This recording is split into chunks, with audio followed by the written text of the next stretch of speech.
दोस्तों, इन बाबा जी की वीडियो बहुत वायरल हो रही है महाकुंभ में, जो कांटे पर लेटे हुए हैं और बहुत से पैसे इनके आसपास पड़े हुए हैं। और वह इनकी रील्स भी बहुत वायरल हुई, जिनमें बहुत से गाना लगाए हुए थे जो कि बहुत ट्रेंड कर रहे थे। और इन पे को लोग पैसे भी दे रहे थे और बता रहे थे इनकी बहुत कठोर तपस्या है, बहुत कठिन तपस्या है कर रहे हैं। और उसके बाद एक और वीडियो आता है जिसमें एक लड़की होती है, एक महिला होती है जो उनको डांट रही है या उन्हें बता रही है, उनको एक्सपोज कर रही है, उनसे भला बुरा बोल रही है।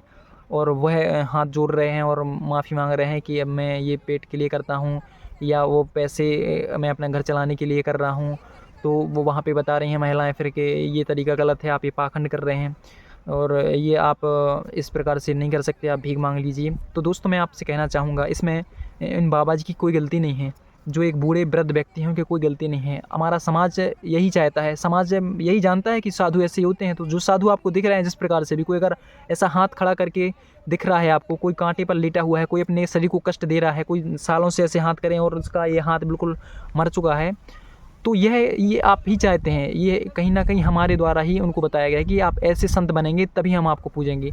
आप सोचिए, अगर कोई वहाँ पे सूट-वूट पहन के अगर वैसा लेटा होता काँटों पे, तो आप केवल ये कहते कि ये तो सर्कस का है, कोई जोकर है सर्कस का जो करतब दिखा रहा है। लेकिन नहीं, अगर उनने एक भगवा गमछा या जो आपकी साधु की वो होती है पोशाक, वो अगर पहन ली है, तो तभी आप उन्हें सम्मान देते हैं, आप उन्हें पैसे देते हैं, आप उनसे कहते हैं अरे बाबा जी, और आप उनके दर्शन करने जाते हैं, पैर छूते हैं। तो यहाँ पे आप क्या दिखा रहे हैं कि आपको उनके अंदर के ज्ञान से कोई मतलब नहीं है। आपको मतलब है तो केवल और केवल जो धारणा चली आ रही है साधु की, या जो समाज ने बना रखी है, वैसा अगर आप होते हैं तो आप साधु हैं। अब लोग बहुत से उनसे को पकड़ पूछ रहे हैं कि आपको क्या आता है, क्या ज्ञान है, क्या ये मंत्र सुनाइए, वो आरती सुनाइए, ऐसा वैसा। इनसे कुछ नहीं होने वाला है। उस बेचारे वृद्ध को वो केवल एक भीख मांगने के लिए आता है, तो उसे आप इस प्रकार से वो कर रहे हैं। पहले आपने ही उसे वायरल कराया, आपने ही ये ट्रेंड पर दिखा के वीडियो भगवान के गाना भजन लगा कर बताया कि ये कठिन तपस्या कर रहे हैं, सालों से तपस्या कर रहे हैं, वो कांटों पर लेटे हुए हैं। तो पहले तो ये गलती आपकी है। पहले तो यह आप पे जाता है कि आपने उन पर विश्वास क्यों किया, आपने सवाल क्यों नहीं उठाए जब वो है, आपने देखा, आपने क्यों उसे वायरल किया, क्यों आपने इतना उसे ध्यान दिया, क्यों नहीं आपने पूछा कि काँटों पर लेटने से होगा क्या? क्यों नहीं पूछा कि ये तपस्या किस प्रकार की है? अपने आप को कष्ट देकर काँटों पर लेटकर आप क्या दिखा रहे हैं? इससे होगा क्या? और इससे आपको कौन-सा ज्ञान है? कौन-सी आपकी साधना हो रही है? क्या आपको प्राप्त हुआ है? क्या आपके जीवन में बदलाव आया है? क्या आपको खुशी आई है? क्या शांति आपके जीवन में आई है? और आप क्या कर रहे हैं? यह सवाल आपने नहीं किया, और उसी की वजह से वह व्यक्ति आपकी इच्छा के अनुसार उस प्रकार का बाबा बना, उस प्रकार से वो करता है। और आप पैसे डालते हैं, आप पैर छूते हैं, उसे सम्मान देते हैं, तो उसे और वह करने को एक वो मिलता है कि अब मुझे इसी प्रकार से करना है, तभी लोग मुझे पैसे देंगे, तभी मुझे सम्मान देंगे, मेरे पैर छुएँगे। तो ये हमारे समाज की बहुत बड़ी गलती है। हमें सवाल पूछना चाहिए, हमें सोचना चाहिए कि इससे होगा क्या।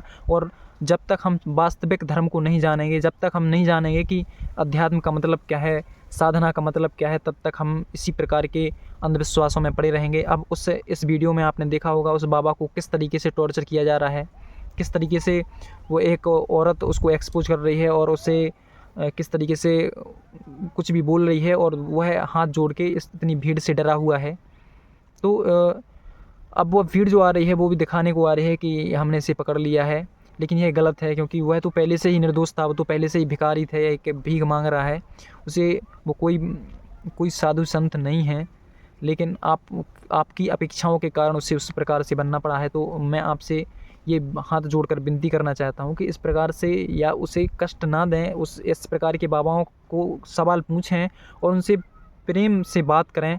और वह भी एक व्यक्ति है, उसे बाद में आप इस प्रकार से नहीं कर सकते।